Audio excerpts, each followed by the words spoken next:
தமிழ்நாடு அரசு மருத்துவ ஆய்வக நுட்புணர் சங்கத்தினர் சென்னை புதுப்பேட்டை பகுதியில் பல்வேறு கோரிக்கைகளை முன்வைத்து போராட்டம் நடத்தினர்.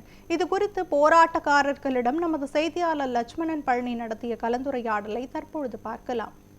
மருத்துவ ஆய்வக நுட்புணர் சங்கத்தினர் பார்த்தோம் என்றால் சென்னை புதுப்பேட்டை பகுதியில் தொடர் போராட்டத்தை ஈடுபட்டு வருகின்றனர். குறிப்பாக பல்வேறு கட்ட போராட்டங்கள் நடத்துமே இதுவரைக்கும் எங்களுடைய கோரிக்கை நிறைவேறவில்லை எனும் அந்த வகையில் பல்வேறு வகையான கோரிக்கைகளை நிறைவேற்றும் என்ற அடிப்படையில் தான் 100க்கும் மேற்பட்ட அந்த மருத்துவ சங்கத்தினர் தொடர்ந்து போராட்டத்தில் ஈடுபட்டு வருகின்றனர். மேலும் இந்த கோரிக்கைகள் என்னவென்று கேட்பதற்காக இந்த போராட்டக்காரர்கள் நம்மிடம் அவரிடம் கேட்டு தெரிஞ்சுக்கலாம்.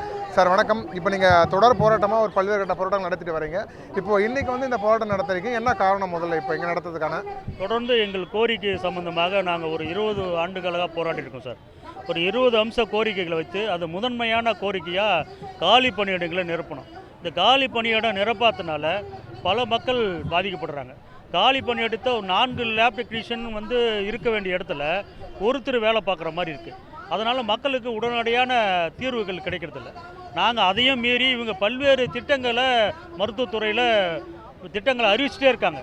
ஒரு உள்கட்டமைப்பு அமைக்கிறாங்க, பல கட்டடங்களை உருவாக்குறாங்க. ஆனால் அதில் மேன் பவரை உருவாக்க மாட்டுறாங்க. இதனால் பாதிக்கப்படுறது நாங்களும் பாதிக்கப்படுறோம், எங்களோடு சேர்ந்து மக்களும் பாதிக்கப்படுறாங்க. இதை சொல்லி தான் நாங்கள் நீங்கள் காலி பணியிடத்தை நிரப்புங்க, ஆல்ரெடி இருக்கிற காலி பணியிடங்களை நிரப்பினாலே போதும், இப்போ இருக்கிற மக்கள் தொகைக்கு ஏற்ப புதிய பணியிடங்களை உருவாக்கணும்னு நம்ம கேட்டிருக்கோம்.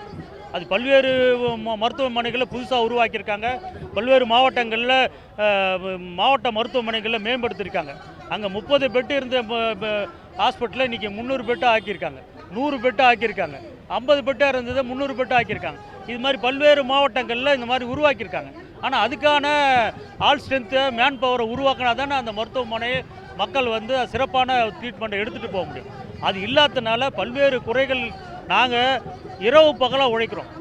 ஒரு லேப் டெக்னீஷியன் 4 லேப் டெக்னீஷியன் செய்ய வேண்டிய வேலையை இரவு பகலாக உழைச்சிட்டே இருக்கோம்.